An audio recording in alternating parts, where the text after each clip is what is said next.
welcome to the Kuhner Report. Jeff Kuhner, Boston's bulldozer, cleaning up the liberal bull. 6:06 here on Tuesday. 617-266-6868. You can also text us at 680-680. Good morning, Boston. Hope you had a wonderful Memorial Day weekend. I got to tell you, my friends, before I get to the news of the day, and there is a lot of very important stories that occurred over the last really 3-4 days. I want to first give a special thank you to all of you in Kuhner country. Boy, I issued a challenge and you delivered, baby. I mean, big time. On Saturday, we had an immensely successful rally to free Justina Pelletier. Lou Pelletier, Justina Pelletier's father, was there. Her sister Jessica was there. Spokesman for the family, Reverend Patrick Mahoney, was there. State Representative Jim Lyons showed up, had a barn burner of a speech, absolutely superb job. Les Gosnell showed up. One of our own callers, Comrade John, who did a phenomenal job with the opening statements. He was the first speaker. And I just cannot thank all of you enough. We spoke to a lot of police officers after the event, Cooksey did in particular. We got estimates of the crowd, at least according to state police that were there, at least over 3,000 people showed up. The estimates ranged from 3,000 to 5,000. So, I mean, the steps on the state house were jammed. Crowds went right down the street. They spilled over across the street. They had to call in, right onto the common, around the corner. They had to call in state police because there was traffic and congestion. The media was there. Fox 25 did a very nice package on the rally. They got the number wrong in terms of the number of people that showed up, but let that go. Overall, they did a wonderful job with the story. Clearly, the message was registered. It is time to free Justina and bring her to where she belongs, home with her family and her parents. And so, hopefully, my friends, there's going to be a court case coming up very shortly. Hopefully, we've applied the maximum amount of pressure. And the Judge Johnson, Mini-Me, that Soviet wannabe commissar John Polanowitz, and the people at DCF will finally see reason and let Justina go home to where she belongs with her mother, father, and her sisters and her loving family. Also, on Sunday, Brittany did a wonderful job organizing the entire event. We went on our side. We went down to Cape Cod in Hyannis, across from the Cape Cod Mall, at a nice event, Cape Cod Cares for the Troops. And because of your incredible generosity, we raised about $10,000 in donations and supplies. And I can just tell you that I met a lot of the troops while I was there. I can't tell you how many of them shook my hand, thanking all of you on their behalf. And I met a Korean War veteran. I met Vietnam War vets. Of course, I met soldiers that are about to be deployed now to Afghanistan. To a man and woman, every single one of them was immensely grateful for your incredible show of support. We did it, my friends.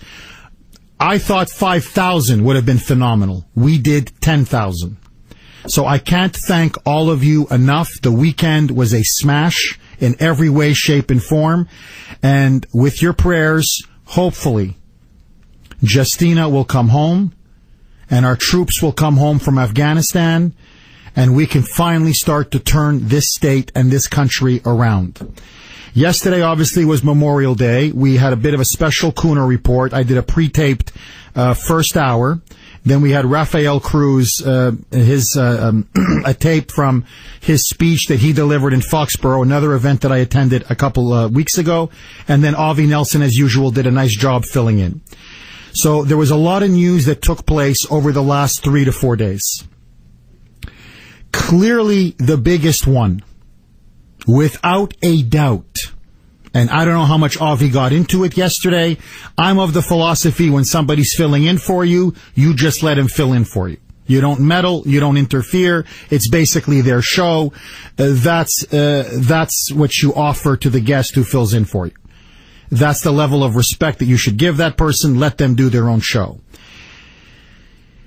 This shooting in California is absolutely chilling.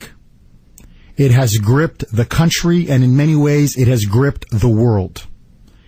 Again, I feel like I do this almost every 2 weeks.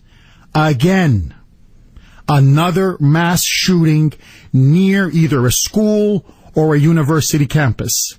In this case, it occurred Friday, late Friday evening, California time, Pacific time, at the University of California at the Santa Barbara campus. And here is what took place.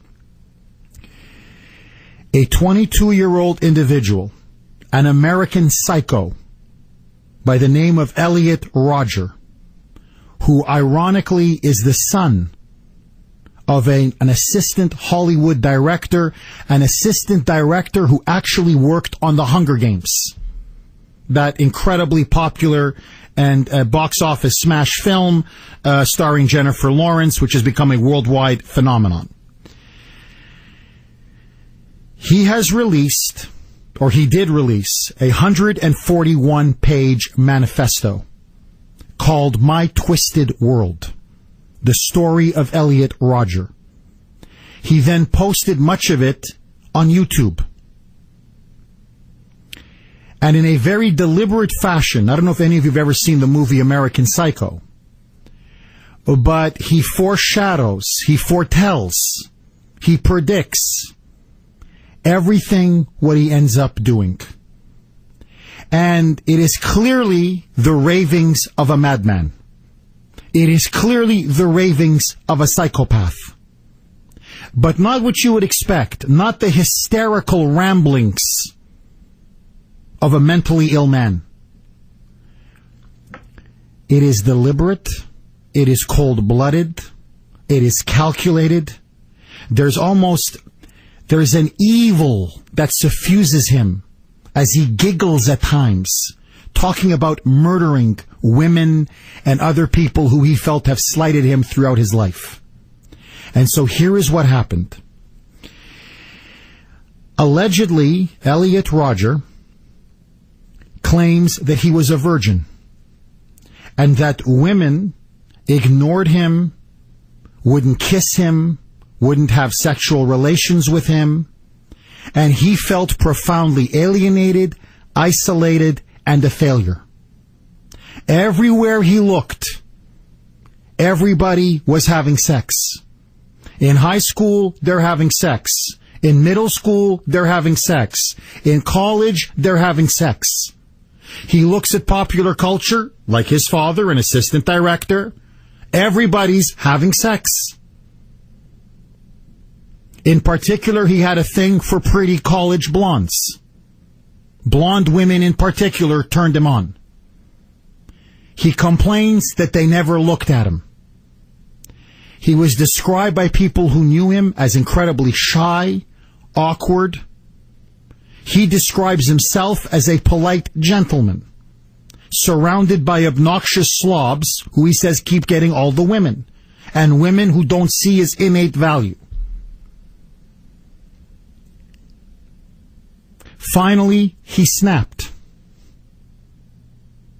He said he had had enough, that he had been rebuffed and turned down by too many women, and now to teach them a lesson. And in particular, he blamed a young girl, a blonde, who he first met when he was 14 and she was 13. And he was very romantically interested in her. But she turned him down, and he said she even occasionally teased him. So to teach, think about this, going back 9 years, he said he was going to, quote, exact retribution against her, against other blonde women, and against other people who had turned him down, humiliated him, teased him, not had sexual relations with him. His first point of attack was in his own apartment that he shared with a roommate. He deliberately had his roommate stay and brought in 2 other friends. According to police reports, he used a hammer, a knife, and a machete. A hammer, a knife, and a machete. And he slaughtered those 3 individuals, students, at the University of California in Santa Barbara. He slaughtered them. It was a bloodbath. He killed them right there in the apartment. He cut them up to pieces. His plan was to eventually turn his apartment, as he put it on his manifesto, into a, quote, personal torture and killing chamber. His parents and grandparents had sent him over $5,000 over the past year or 2. He had saved up the money. He went and bought himself 3 semi-automatic handguns and over 400 rounds. His father was extremely wealthy. They had multiple luxury cars. Elliot Rodger drove a very fancy black BMW. He went into his black BMW with his 3 semi-automatic handguns, all purchased legally, over 400 rounds of ammunition. He had slaughtered already 3 in the apartment with a hammer and a machete, cutting them up, carving them up, cutting them up to pieces, like an American Psycho, if you saw the movie. He then went in his car and he drove to a nearby sorority house. Inside, apparently, were some attractive, many of them blonde, young college women. He admits in his writings that he had been stalking them for weeks, watching them, hunting them. He now was going to murder them. He began to knock furiously on the door. Luckily for those girls at the sorority, they did not answer the door. Frustrated at the door not being answered, he then went around the building, saw a group of students, pulled out his first handgun, and began shooting. On the scene were 2 young women. One a freshman, the other a senior.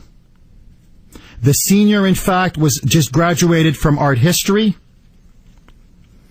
She was now basically leaving campus. She was going to leave university and hopefully get a job. He shot them both in cold blood and he killed them.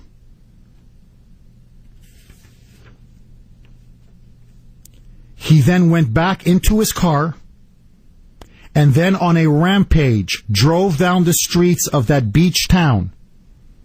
He then went into a deli. At the deli, he walked into the local deli, saw another student, this one was a male, shot him dead point blank. He began shooting up the deli. In desperation and fear, people jumped to the ground. He then went back into the BMW. At this point, the police have been notified. Police cars are now rushing onto the scene. The parents of Elliot Rodger, who are divorced, now fear that this was their son because he had already sent off in a massive email his videotape YouTube manifesto. He sent it off to his parents, to his therapist, to his former teachers, to some of his love interests. And the therapist had called the parents saying, you better talk to your son immediately. The parents are now rushing to the scene. The cops are now rushing to the scene. Elliot Rodger then gets into his black BMW and then starts to drive on the left side of the road against traffic, looking now to mow down as many people as possible. He begins randomly shooting at people on sidewalks. He sees one cyclist. He smashes into him with his black BMW. The person is now in critical condition as I speak. He continues. Now the cops are shooting at him. They've reached him. They're shooting at him in the car. He then runs over another motorcyclist. This motorcyclist is hit in the through the front hood of the car. The cyclist then smashes up against the window of the black BMW. This forces the car, driven by Elliot Rodger, to smash and careen against another car. Now he is surrounded by the police. They start shooting at him, where it now appears that he then took a gun and shot himself and committed suicide. In all, 6 dead, 12 critically injured. Some may not be able to make it, according to what hospital authorities are saying. Coming up next, my friends, I have the chilling YouTube video. We're going to play some excerpts where he predicts the massacre that he's going to unleash and the reasons why he's doing it. 6:21 here on the great WRKO. Jeff Kuhner, Boston's Bulldozer. Do not touch that dial. Welcome back to the Kuhner Report. Jeff Kuhner, Boston's Bulldozer. 6:25 here on the great WRKO. So, American Psycho, Elliot Rodger, butchered 6 people, 3 of them with a knife, actually a hammer and a machete, in his apartment before taking automatic handguns, mowing people down with his car, shooting them up at University of California, the Santa Barbara campus nearby through that beach town. Released a video the day of the massacre. Now, I want to warn all of you, there is some graphic language, nothing too excessive, but we didn't want to clean it up because I want you to fully hear the satanic nature of this man and how utterly deranged and hateful and evil he truly was. Here is Elliot Rodger blaming all of these women who never had sex with him for why he has to go out and start killing people. Roll it, Brittany. Hi, Elliot Rodger here. Well, this is my last video. It all has to come to this. Tomorrow is the day of retribution. The day in which I will have my revenge against humanity, against all of you. For the last 8 years of my life, ever since I've hit puberty, I've been forced to endure an existence of loneliness, rejection, and unfulfilled desires, all because girls have never been attracted to me. Girls gave their affection and sex and love to other men, but never to me. I'm 22 years old, and I'm still a virgin. I've never even kissed a girl. I've been through college for 2.5 years. More than that, actually. And I'm still a virgin. It has been very torturous. College is the time when everyone experiences those things such as sex and fun and pleasure. But in those years, I've had to rot in loneliness. It's not fair. You girls have never been attracted to me. I don't know why you girls aren't attracted to me, but I will punish you all for it. It's an injustice, a crime, because I don't know what you don't see in me. I'm the perfect guy. And yet you throw yourselves at all these obnoxious men instead of me, the supreme gentleman. I will punish all of you for it.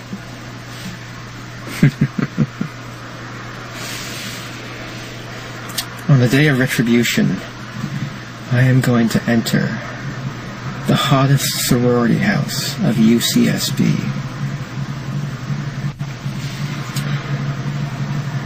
And I will slaughter every single spoiled, stuck-up, blonde slut I see inside there. Ay, ay, ay. Ay, ay, ay. Now, a couple of very quick points, okay? This sicko was in therapy since the age of 8. And not only that, for a couple of years, he was putting up YouTube postings of him wanting to either kill himself or kill others. And the parents, rather than getting him the real help that he deserves, because he's obviously a severely mentally ill man, Basically, there's nothing wrong with my little Elliot. He just needs a little bit therapy, nothing more than that. The common thread in all of these mass shootings that we've had, whether it be Sandy Hook, whether it be the Virginia Tech shooting, whether it be Aurora, Colorado, I could go on and on and on. And now this one. They're all seriously, violently, mentally ill.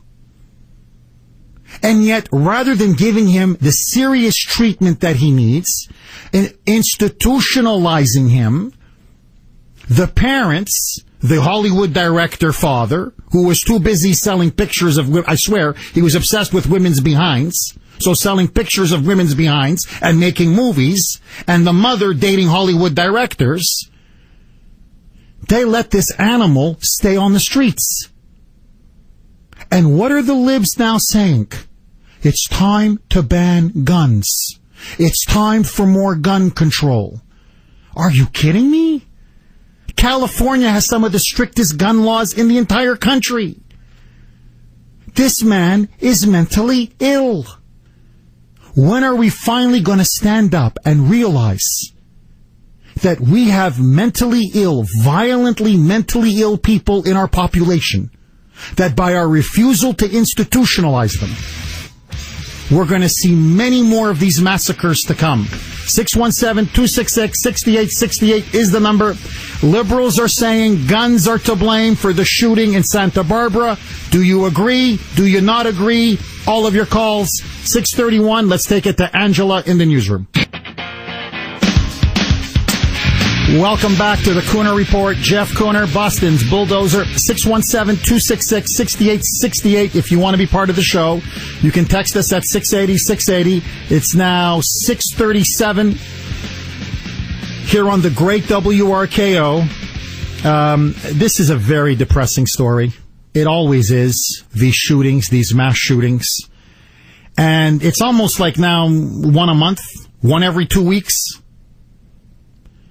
And here is the father of one of the slain victims, Chris Martinez. The father is Richard Martinez, blaming the National Rifle Association, the NRA, blaming guns, blaming politicians for not passing even more restrictive gun control.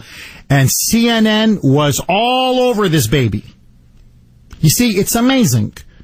The European press, the non-Obama media, right away we're on the fact that this guy was, Elliot Rodger, this American psycho, was severely mentally ill, had been in therapy since the age of 8, had all kinds of serious mental issues.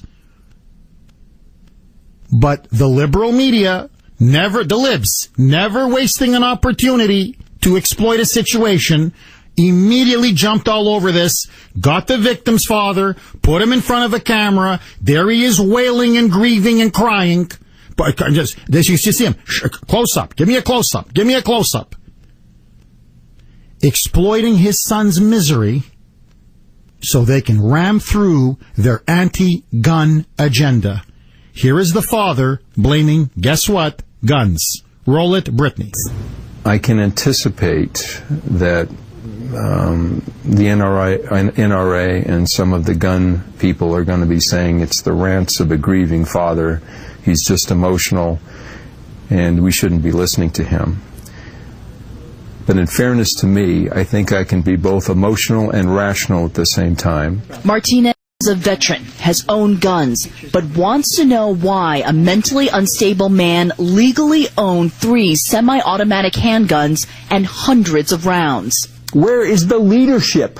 Where are the friggin' politicians that will stand up and say, we need to do this. We're going to do something. Those gutless bastards have done nothing. And my son died because of it. It's outrageous. Absolutely outrageous. He's talking about Newtown, Connecticut. 20 children, 6 at Sandy Hook Elementary. President Obama pushed for tougher federal gun control laws, expanded background checks. That failed in the Senate, despite huge public support.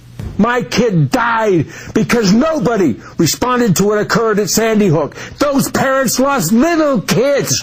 It's bad enough that I lost my 20-year-old, but I had 20 years with my son. That's all I ever have. But those people lost their children at 6 and 7 years old. How do you think they feel? And who's talking to them now? Who's doing anything for them now? And CNN is looping this and looping this and looping this because they're trying to play on people's emotions. Let me ask the real question, because nobody has the guts to ask it in this country.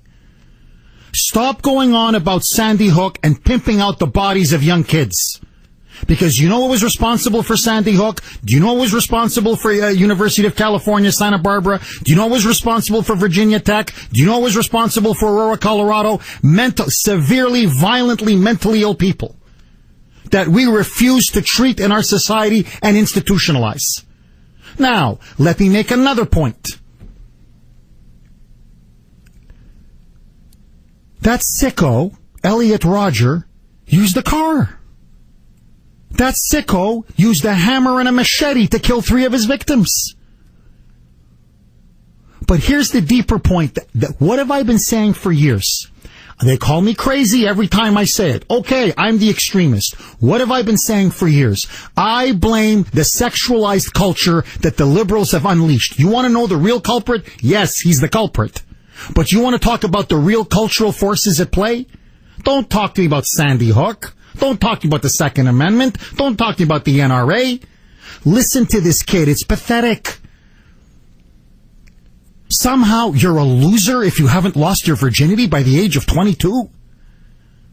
What have I been saying now for years? Look how we sexualize our children. Look how 9, 10, 11 years of age. Kids are being taught how to use condoms. How they have to use birth control, spermicide jellies, the pill, lesbianity, homosexuality, transsexuality, promiscuity. You have to have sex.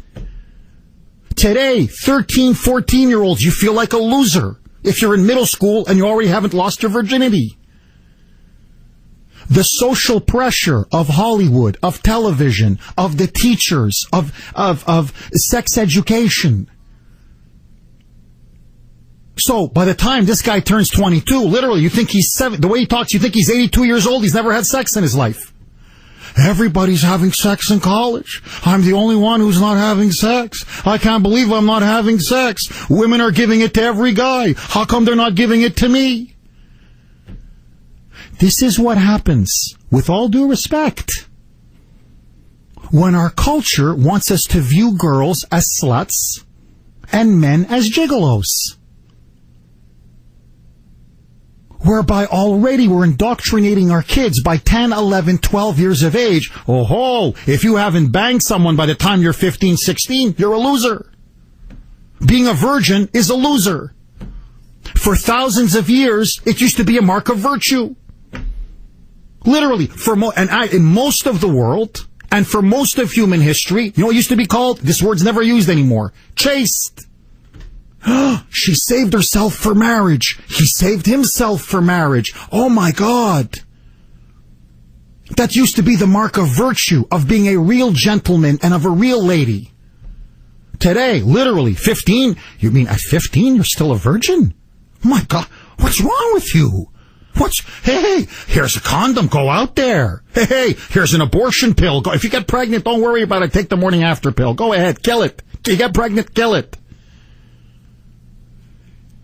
That's the kind of monsters you create. That's the kind of psychological damage, emotional damage you create.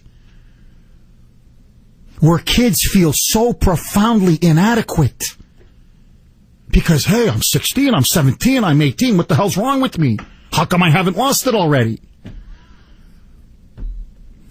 My friends, do you believe that this is a damning indictment of the sexual revolution? And do you think liberals are right that guns are to blame for this massacre? Is it time for stricter gun control laws? I say no. What do you say, Boston? 617-266-6868. Lines are loaded. John, you're up first. Thanks for holding. Welcome. Good morning, Mr. Kuhner. How are you today? I'm good. How are you, John? very well. Disappointed I didn't get to shake your hand, but you are such a rock star. Oh, my goodness, man. I haven't seen a crowd like that since I went to a Journey concert when I was in high school. Oh, you mean the Justina rally? Yes. Incredible. I was there. I saw Cooksey. I saw Brick, but you were just way too important for me. I figured I'd do it on another day. You're so funny. Thank you for showing up, John. And believe me, Justina really appreciates it. My sincere pleasure and honor. You know, I don't want to get lost in the weeds about anything other than the mental health and the fact that this is by his father, the same person who, with his wife, tried to get this individual committed about 3 weeks ago, contacted the police, and because of his civil rights under mental health laws that exist within the state of California and the Mental Health Parity Act on the federal level and so forth, they couldn't touch him without being sued. You know, Sandy Hook, now, of course, the instrument was a gun, but Sandy Hook, Adam Lanza did not have a license to carry firearms. Most people don't know that. His mother committed felonies and bought guns and signed the form saying they were for her personal use with every intention of presenting them to him for birthdays and Christmas. His father was writing checks and writing guns on the memo line so that he could properly account to his divorce lawyer for supporting his kids. Okay, so, you know, mental health killed the poor children at Sandy Hook, and the liberals are tying everyone's hand on remedying the mental health problem. Mental health killed these people in California. This kid is an absolute nut job. He should have been in a locked ward in a hospital on psychiatric medication, getting his mind picked out. But we can't do that anymore. It's inhuman. It's more human to let mentally ill people and murder children and cause all sort of disruption in society. That's the answer. That's the liberalism answer to this problem. So all you liberals out there, a gun didn't kill those kids in Sandy Hook. A mentally ill person whose mother committed 22 felonies, and she's lucky she's dead, she'd be in jail, committed that crime. Thank you for that call, John. And let me tell you what's really sick. Now the liberals, I swear to you, you got to see the comments everywhere. These libs, I don't want to single her out. There's one girl who didn't want to sleep with the guy. I mean, it's her right. Why should she sleep with him? She doesn't want to sleep with him. I don't want to mention her name, but that's the girl that he's really angry with, okay? She's a pretty young blonde woman. She's a woman. And the liberals are all saying, well, why don't you just give it up? They're blaming her. I swear to you. Well, you know what? Had they just been a little bit more promiscuous, had they just said, come on, humor him, it's just sex, it's utterly meaningless, it's for fun, it's for giggles. Had she just lain on her back, you know, done it for him, taken one for the team, none of this would have happened. No, it's the exact opposite. Why should somebody think they're an absolute failure and a loser because they haven't had sex by the time they're 22? It's because of all the pressure and stigma that you liberals have been putting on everybody since the last 40 years. I mean, think about it. This is a casualty of the sexual revolution. Charles, you're up next. Thanks for holding. Go. Hello, Jeff. Hey, Charles. I got a question for you. Sure. Have you... Well, more like this. Let me start out like this. It's actually written in the good book, in the 1 Corinthians, that, you know, when you have sex before you get married, that's actually a sin, because that's actually a sacred thing. But the thing is, parents these days, they don't show their kids the Bible. And I think that we're starting to approach an age where the devil is just starting to rule more and more over people's minds. And I'm not sure what's coming, but something's coming. This doesn't look good when you see this happening every week. You know? Charles, thank you for your call. Look, I'll tell you this. I played a little bit of the YouTube video. I don't want to give this guy too much attention because that's what he wanted. But you listen to that voice. You listen to his tone. You listen to his words. You listen to his intentions. You look at his actions. That boy was satanic. I mean, that is evil personified. Bruce, you're up next. Thanks for holding. You're on the Kuhner Report, and welcome. Good morning, Jeff. Hey, Bruce. I just want to say a couple things about the rally. I was very impressed with the crowd that showed. I was very impressed with Cooksey. I had no idea that he looked like he looked. I pictured him to be a frail little wimpy kind of guy. He's far from that. I thought you yourself were going to be maybe a heavy-set, balding, gray kind of older-looking dude. You're a strapping, handsome, big dude, and I wouldn't threaten you for your life, and I told you I had your back, and I did. But wow, well, thanks, Bruce, because I thought when you were saying heavy, balding, aging guy, I said, yeah, you met me, Bruce. No, but there again, no, I picked Brittany right out of the crowd, because you can't miss her. I gave her a picture of myself and my dog, who sits with me every morning and listens to you before I go off. She has it. She's telling me in my ear that in my earphones that she has it. And okay, great. And then as I'm waiting for you, I made the big mistake, and I was standing to your left because you were greeting everybody to your right. But I know you're gonna work a little bit on paying attention to the left. And I had this woman approach me from the back and said, "Excuse me, are you his bodyguard?" And I said, yeah, today I am, but right now I'm just waiting for a handshake. She goes, well, because we kind of want to get to him. I go, he's not paying any attention to the left. And then you turned around and you greeted me, and I was, but I met your wife before you, and I'll tell you something, dude. Behind every great man is a greater woman, and Grace is just one of the most impressive human beings that I've ever met. She didn't know me for 5 seconds. I told her who I was and how much I appreciated what you do for us and everything, and she gave me a hug. And I'll tell you something, you are the luckiest man on this planet. And now I walked down the stairs away from you after I greeted you, and you look like you really needed a glass of water, cuz you were worn out. And yeah. Let's let that go.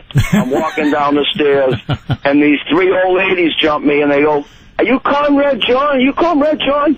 And I said, oh, no, I'm sorry to disappoint you. Well, he's around here somewhere, but I'm Bruce. And they all jumped me and hugged me. Oh, we hear you all the time. I was Jeff Kuhner for a day. It was awesome. So then I'm walking down the street with my black buddy, who's part Cherokee Indian, and I'm part, I have a little Indian blood, yeah, well, we have a lot more than Chief Spreading Bull, Bruce. I can tell you that right now. Yeah, well, I'm walking down the street, and here comes Comrade John. I go to Comrade John. I go, hey, Comrade John, I'm Bruce. He goes, oh, hey, I hear you all the time, blah, blah, blah. And he looks at my buddy, he's a black American, Cherokee Indian, and he goes, and you must be the guy that he drove to the dentist that day. And I said, yeah, that's him. So he got to meet my buddy and all that. I said, John, you better get up there. There's a bunch of old ladies looking for you. So let's let that go. Let's get to this Flashbang's twin brother here. I'm not even going to say this guy Roger's name. I'm just totally disgusted with the whole liberal thing that, like you said, it's an agenda that they put on us, and this is what we get. The kid should have got a dog or a hooker, and why would you go out and do something like this? And then they got the father of the poor kid that got shot in the sub shop, and he's ranting. I see him like a total maniac, and I'm like, this is a liberal right there. I mean, come on. Thank you. No, you're right, Bruce. And Bruce, I want to thank you for showing up, for all of you for showing up. The rally was absolutely outstanding. Look, there's no question about it. They're now going to exploit this shooting and this atrocity to try to again repeal the Second Amendment. So my question is this. How many more have to die before we realize unleashing opening up the institutions, deinstitutionalizing the mentally ill? How many is a tragic mistake? How many more have to die? 617-266-6868. Guns didn't kill him. The mentally ill did. More of your calls next. Let's take it to Rush Limbaugh. Welcome back to the Kuhner Report. My friends, we're going to stay with this issue for at least another segment. Don't touch that dial. Brenda, Dan, Nick, Kevin, Chad, Kevin, do you think it's time for stricter gun control laws in the wake of the UC Santa Barbara shootings? Liberals say yes. I say no. All of your calls next. 7 o'clock. Let's take it to Angela in the newsroom. News at the top and bottom. Talk in between. Executing assigned host duties flawlessly because I can't do wrong. This is AM 680 WRKO, Boston.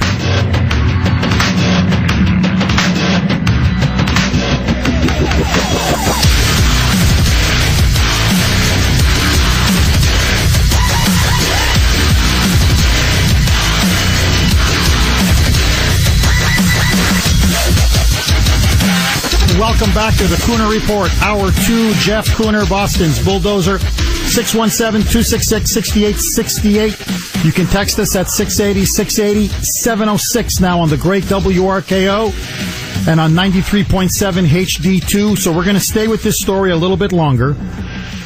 For those of you just tuning in, late Friday afternoon our time, Friday evening California time, Elliot Rodger, a 22-year-old University of California at Santa Barbara campus, went on an absolute killing, murderous rampage. An American Psycho, which if you look at what he did, it's clearly reminiscent to the movie American Psycho. He systematically plotted and planned the murder of countless people because he claims in a 141-page manifesto, much of it posted up on YouTube, called My Twisted World, the story of Elliot Rodger. He was a virgin. He was 22 years of age. Women didn't want to sleep with him, I swear to you. Pretty young blondes didn't want to sleep with him. In particular, when he was 14, he met a 13-year-old blonde girl. He had a crazy crush on her. He was madly in love with her. He wanted to sleep with her. She rejected him. She rebuffed him. Apparently, she teased him. A few other girls teased him. And he wasn't getting any sex in middle school. He wasn't getting any sex in high school. He wasn't getting any sex in college. And so to pay them back, as he called it, an act of retribution, quote unquote, Friday evening, he had his roommate and 2 other friends show up in their apartment. He shared an apartment with a roommate right off of the campus. Using a hammer, a machete, and a knife in what he says he wanted to be his, quote, personal killing and torture chamber. He slaughtered 3 of those men in his apartment. Killed them in absolute cold blood, in the most heinous ways possible. Then he left the apartment, went into his black BMW. His father's a Hollywood director, makes boatloads of money. He had multiple luxury cars. The son did, never mind the father. Goes in his black BMW. He had purchased 3 semi-automatic handguns with over 400 rounds. He then drove down to a sorority house where there was a lot of attractive young blonde women who he said were rejecting him for months. He had been stalking them for weeks. And he began to violently, aggressively pound on the door and ring the doorbell. Luckily for them, they didn't open the doorbell. He then went around the corner. He saw 2 college students, a freshman woman and a senior. He shot them both, point-blank range. He killed them. He wounded a 3rd. He then jumped into his black BMW, drove down the beach town, went to a deli, at the local deli, walked in, saw another student, shot the student point-blank range, went back into his car, and then began smashing and hitting people on the sidewalk. In the end, 6 people dead, 12 critically injured. He finally, surrounded by the police, he was actually shot once in his left hip by the police, turned the gun on himself and committed suicide. In a YouTube video that was sent to his parents, his therapist, he had been in therapy since the age of 8, former teachers, former people that had rebuffed him, former girls that he wanted to sleep with, that didn't want to sleep with him, he eerily foreshadowed what he was going to do, and he gave his reasons for doing it. Roll it again, Brittany.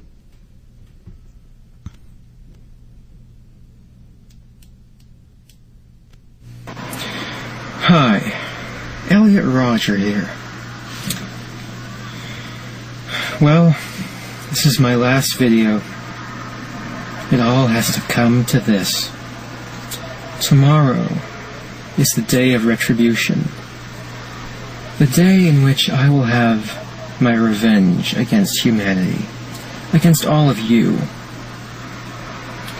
For the last 8 years of my life, ever since I've hit puberty, I've been forced to endure an existence of loneliness, rejection, and unfulfilled desires, all because girls have never been attracted to me. Girls gave their affection and sex and love to other men, but never to me. I'm 22 years old, and I'm still a virgin. I've never even kissed a girl. I've been through college for 2.5 years. More than that, actually. And I'm still a virgin. It has been very torturous. College is the time when everyone experiences those things such as sex and fun and pleasure. But in those years, I've had to rot in loneliness. It's not fair. You girls have never been attracted to me. I don't know why you girls aren't attracted to me, but I will punish you all for it. It's an injustice, a crime, because I don't know what you don't see in me. I'm the perfect guy. And yet you throw yourselves at all these obnoxious men instead of me, the supreme gentleman. I will punish all of you for it.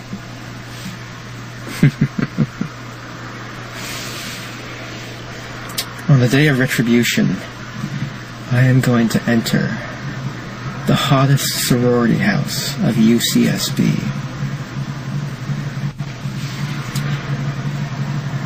And I will slaughter every single spoiled, stuck-up, blonde slut I see inside there.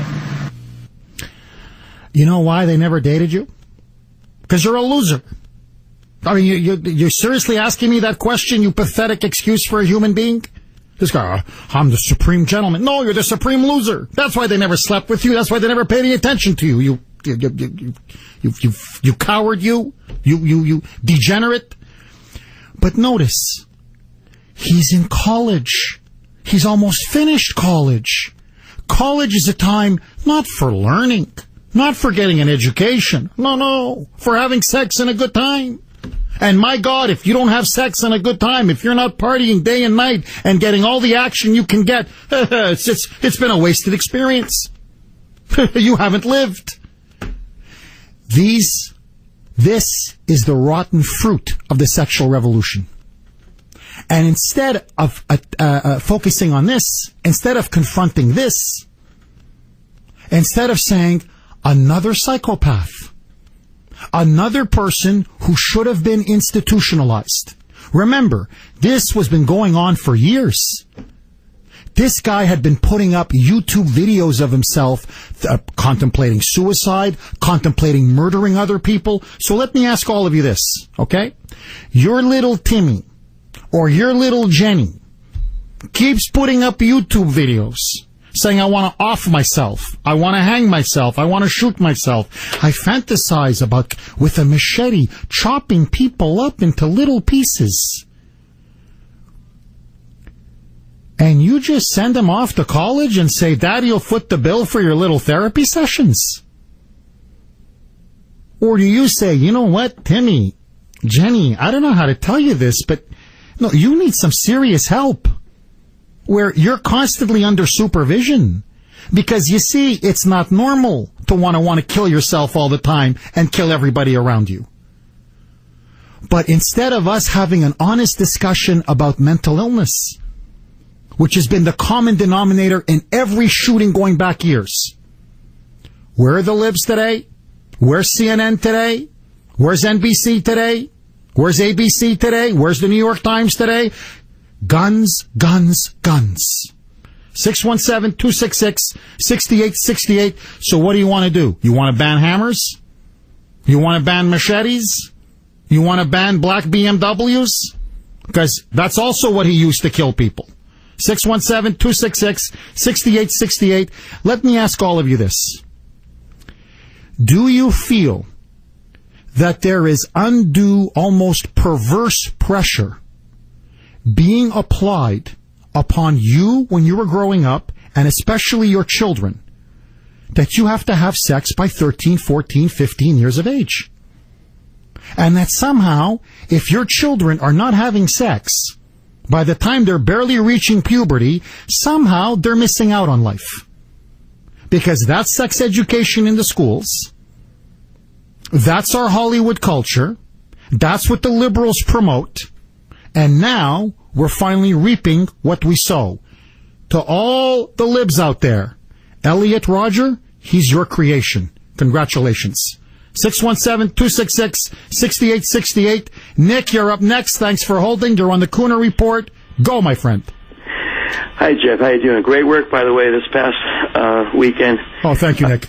When you did all that stuff, especially at the Cape as well, you and Brittany.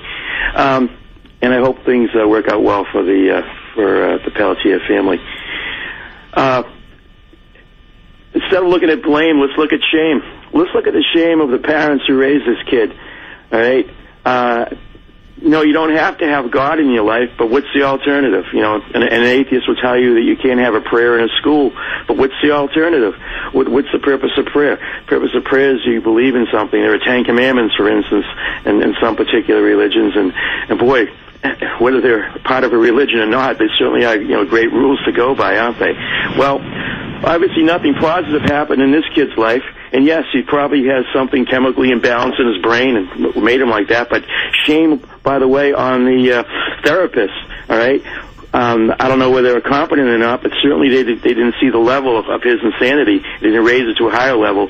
And to connect that with the gun laws, well, obviously there should just be some mechanism there where the chief of police in your local town, who has the ultimate say-so on whether you get a permit or not, gets to review any particular medical flags that you may have, okay? So there needs to be, but they have all this privacy, but there's a fine line there that has to be, taken care of.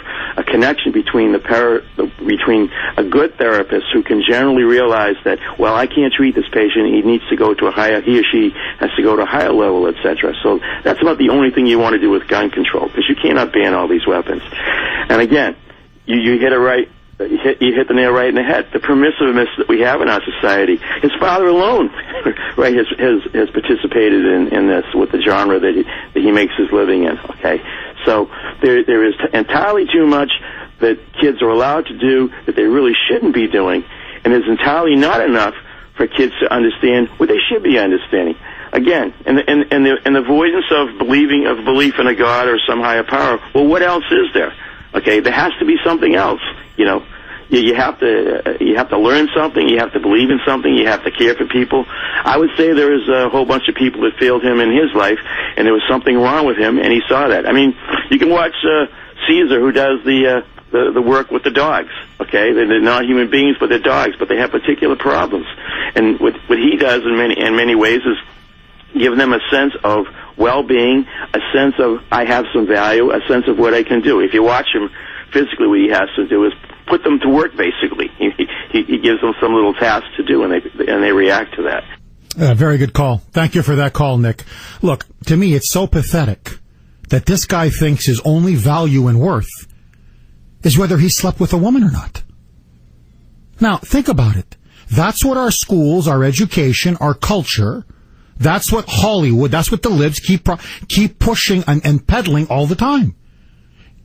If you haven't had promiscuous sex, you haven't lived. You're basically a sex object. So how many times your button gets pushed, that's your value. That's all. Then you're really popular. Then you're really the in thing. Then you're really the in person. So this poor guy, this loser is like, oh, my daddy's selling pictures of women's rear ends. Oh, my daddy makes Hollywood movie after Hollywood movie, and everybody's getting action, and everybody's got girlfriends, and everybody's sleeping with everybody, and I'm the only one who's not having sex. I'm so deprived. That's the sexual revolution coming home. 617-266-6868. But you won't hear the libs talk about that one. Dan, you're up next. Thanks for holding. Welcome. Good morning, Jeff. Hey, Dan. I have three things I'd like to say. Sure. Number one, if guns are the problem and guns cause the problems, wouldn't you think that the most violent places in the whole wide world would be NRA headquarters, Gold headquarters in Massachusetts, the local gun ranges and gun stores? But they're not. Point number two, where do all these maniacs go to start shooting people? Gun-free zones. Most of them go to schools, and the one in Denver went to the movie theater. Always gun-free zones. They don't go somewhere where somebody might shoot back at them. And the gun grabbers are always out there. Any excuse, because the liberals want to control the government, to control you, and they don't want the people to have a means to resist. That's what the Second Amendment is there for. It's not about target shooting. It's not about deer hunting. It's about the people having arms to protect themselves from tyranny. Bingo. Very well said, Dan. Very, very well said. Kevin, you're up next. Thanks for holding. You're on WRKO. Go ahead, Kevin. Thank you, Jeff. I can't agree with Nick as far as on the medical side of things, because if we give the liberals, okay, and the left of the Democrats an inch on guns, I know it's just going to be a progress. They love that word, progressive. I blame what happened with Elliot Rodgers upon all of us. You hit it on the mark. It is the pop culture that we have accepted.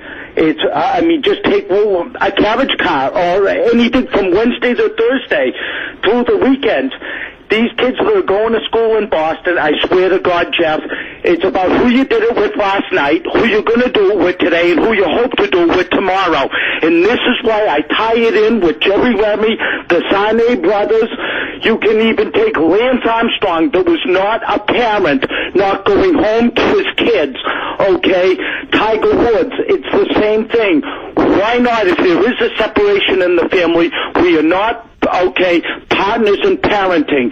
It was punctuated and exercised on Saturday, on the crowd that you had that came out, families abound, for Jessica Pelletier. If we go back to 2006, when Deval Patrick got sworn in, he did not have that type of crowd. Don't accuse me of going, but I passed by. From the statue across the street, Bernard Shaw, there wasn't a cavity. Even the state troopers that were so great, they relaxed the rules. You had people on wheelchairs, Jeff. You had John, the converted liberal to a conservative that's unfortunately in a wheelchair. You had Tom and his group from the Perkins School of the Blind that knows what it is as soon as, that the cuffs are on and that you're ruled by others. The Freedom Rally for Justina is working. And again, I tie it right into this case, what we accept in our lives. And that's why Michelle and I put our time aside for trouble use. And at any hour of the day, if I'm awoken to go assist somebody, that's what we do in the light of caring. Caring for all. God bless you, Kevin. And thank you for coming. And thank you, all of you that showed up. It was absolutely incredible. What is going on is this. And it's happened over the last 20 to 30 years, really since the late 1960s, but it's been accelerated over the last couple decades. You are seeing moral disintegration and cultural decay in America. There's no getting around it. It's a spiritual cancer. Look, we've had guns in this country for hundreds of years. Guns have been part of America since our founding. You never had these kinds of shootings. Every 2 weeks, there's a mass shooting. So the problem, it can't be guns, because we've had them for over 200 years. So what's changed? It's obvious. We've taken God out of our schools. We've taken right and wrong out of our culture. We have done everything to destroy the sense of a conscience, that people are uniquely created in the image and likeness of God. We've taken away the whole idea of human dignity. My friends, when you get rid of God, everything becomes permissible. And now we're seeing what that really means. Comrade John, you're up next. Thanks for holding. Welcome, Comrade. How you are, Comrade? Wunderbar, Jeff. Jeff, first of all, thank you for everything you do. You know, what a guy. You gave up your whole weekend to actually go out and fight for what we speak about. And that says a lot about you. Your wife's a wonderful lady, Jeff. Thank you very much. And Comrade, even opening her mouth. Buddy, your speech was absolutely phenomenal, by the way. Thank you, Jeff. I want to thank you, my friend. It was all about Justina. You know, we got to do things for this girl. Listen, I say we ban entitlements. the entitlements to being a winner when you're not a winner. You know, it's this policies, I guess we'll call them, of the left that is just completely ruining us, you know. There's no structure in the family anymore. They're just tearing down the building of freedom, Jeff, and it's happening quickly. It's almost like the tower's collapsing as fast as it's moving. You know, I see one end to this, Jeff. What it is, use your own imagination. I just wanted to call and pray for the families that this happened to, Jeff, and to thank you for the weekend. Thank you very much. Thank you so much, comrade. 617-266-6868 is the number. What do you blame ultimately for the shooting in Santa Barbara? Do you think guns now should be banned? Do you think it's time for stricter gun control? Or like me, do you think there's something wrong with our culture? All of your calls next.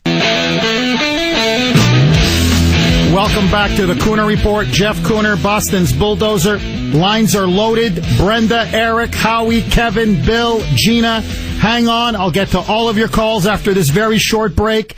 Is our permissive sexual culture responsible for the mass rampage and shooting at UC Santa Barbara?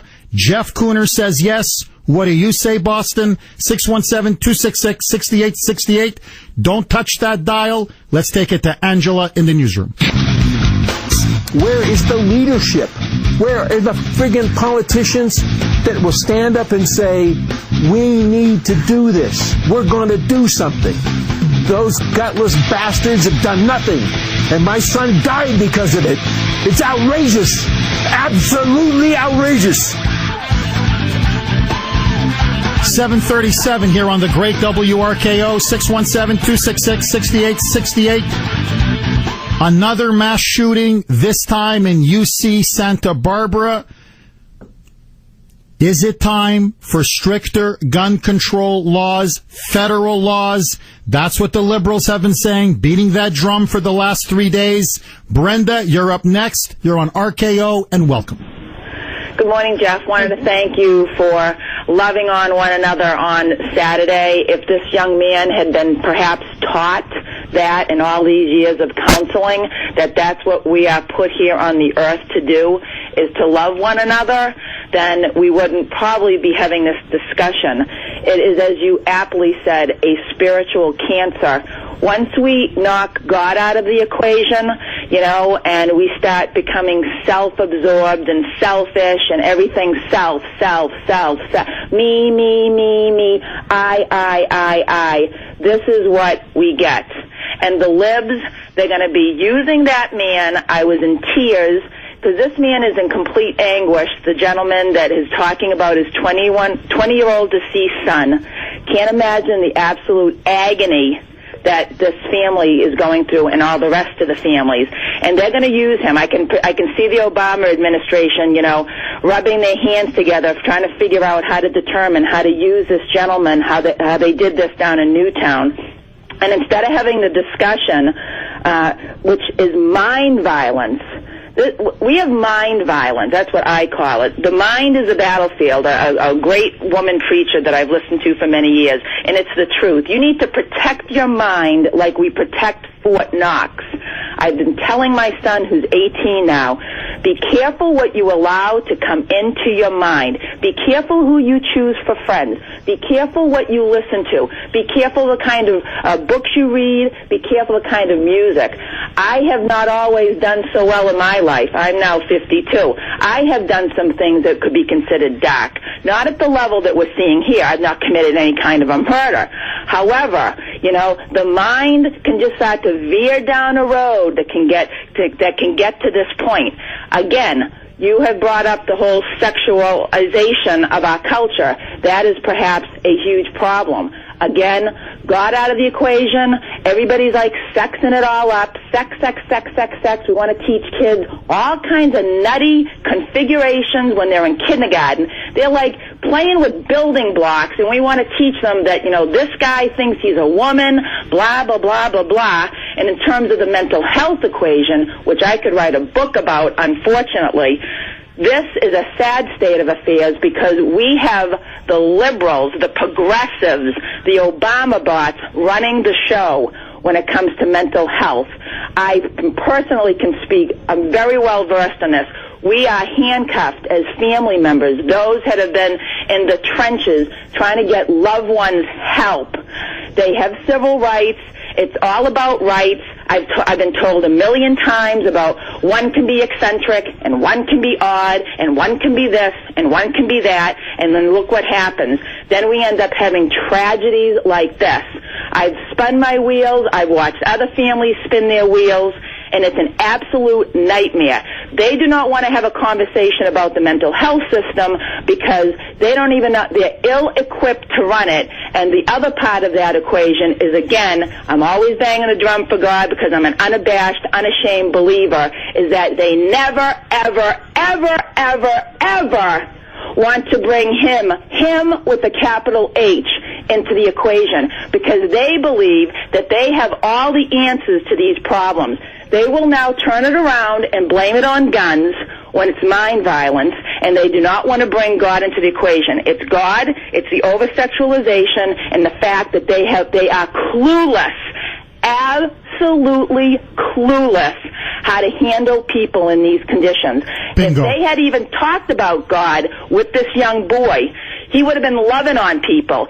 Bingo. Brenda, you absolutely, in this one call, you nailed it. You absolutely nailed it. And you know why they only want to talk about guns? Because they want to blame something else. Because they're complicit. They were the ones who in the 60s and 70s said, open up the mental institutions.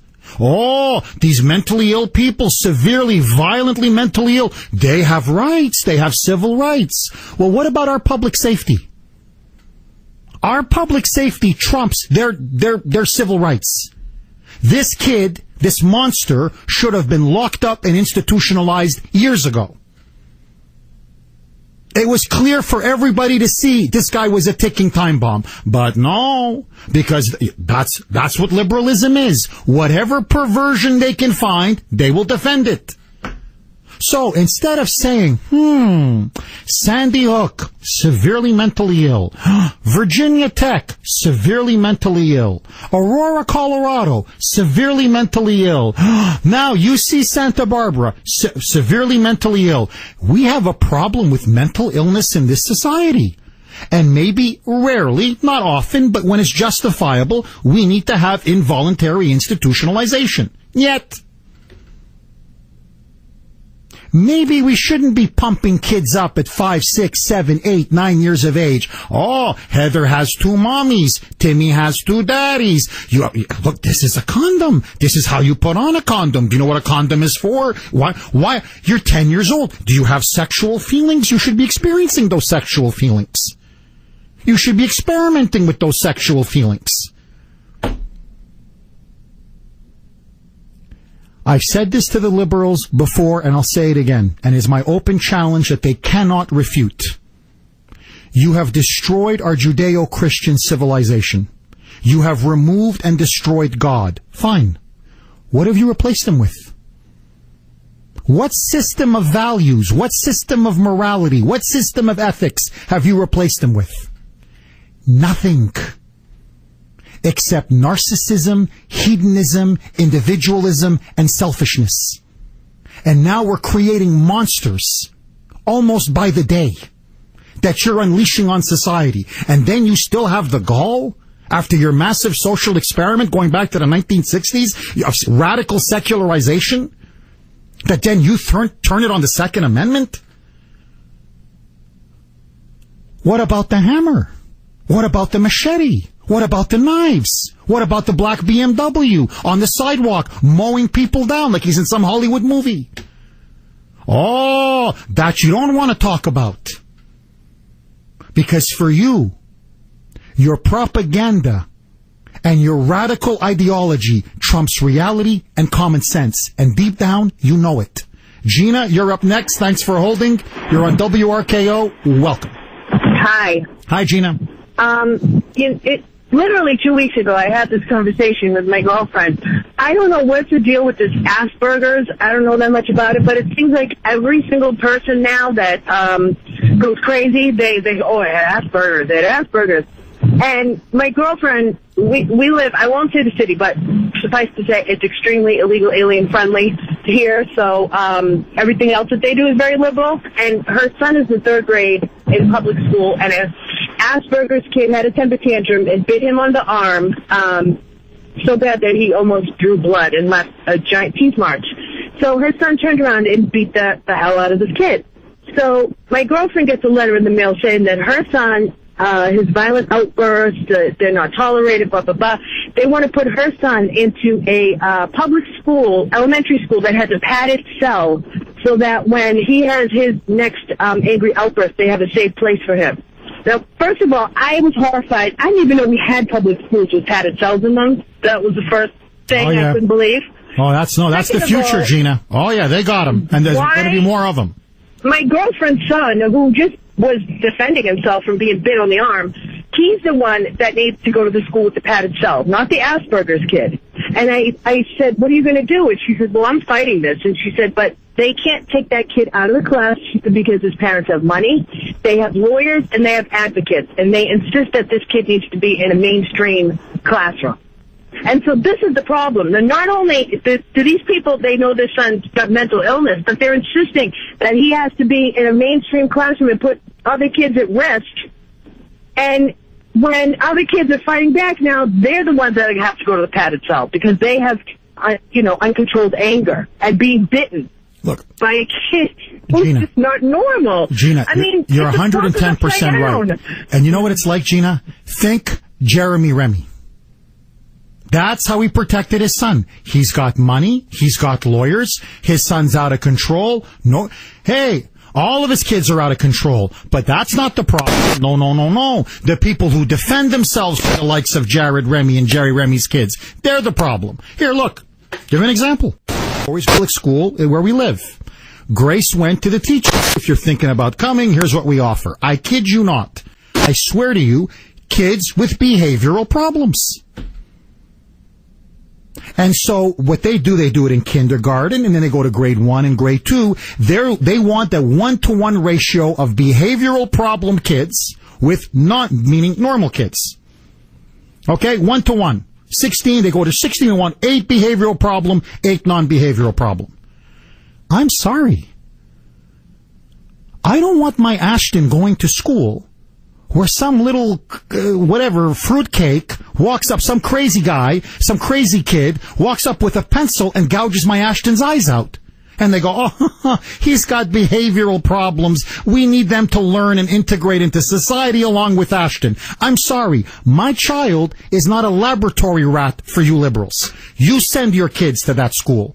You have their eyes gouged out. You have their tongues pierced by a pencil. Whatever. That's your problem. That's not my problem.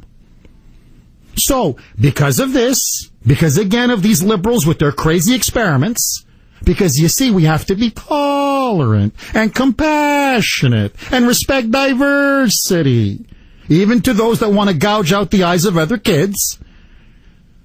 I'm looking now for a parochial school or a private school or maybe even homeschooling. Because I'm not going to have my kid destroyed because of these crazy ideas from these liberal social engineers. And you know what the saddest thing of all was?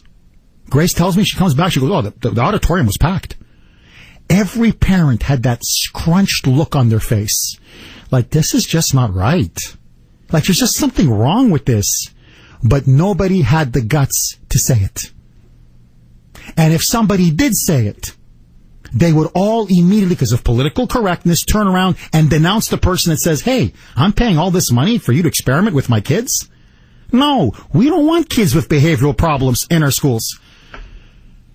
Yeah, or if you've been locked up like that father in New Hampshire for speaking out. Enough is enough. We want our culture, our society, and our schools back. We want them away from the perverts and the sickos. 617-266-6868. Kevin, you've been patiently holding. Thank you and welcome. Hi, good morning, Jeff. Hey, Kevin. I want to comment, but first I'd like to say that I was at the rally, and I really think you should be commended for using your name, your reputation, and your platform to help the Pelletier family. Oh, thank you very much, Kevin. I appreciate it. I was really proud to see you standing on the State House steps, absolutely unabashed, calling out our weakling of a governor. Jeff, I was also really impressed at how gracious you were at the end, greeting everyone. If Cooksey hadn't grabbed you around the waist and physically pulled you away, I think you would have stayed there all day. And you've earned my respect and my support in any of your future endeavors. Oh, Jeff. thank you, Kevin. Honestly, I love you. I love this audience. You're the greatest audience in the world. I would have stayed there all day, but Cooksey almost broke my arm yanking me away. But Kevin, let that go. Jeff, I had to run over and I had to meet you as you were crossing the street to shake your hand because Cooksey was dragging you away. I wanted to comment about what you said about the sexualization of society contributing to this. Yes. A little while ago, I watched a show, and the show was about middle school children engaging in sexual activity. And the thing that struck me, the thing that horrified me, was the parents.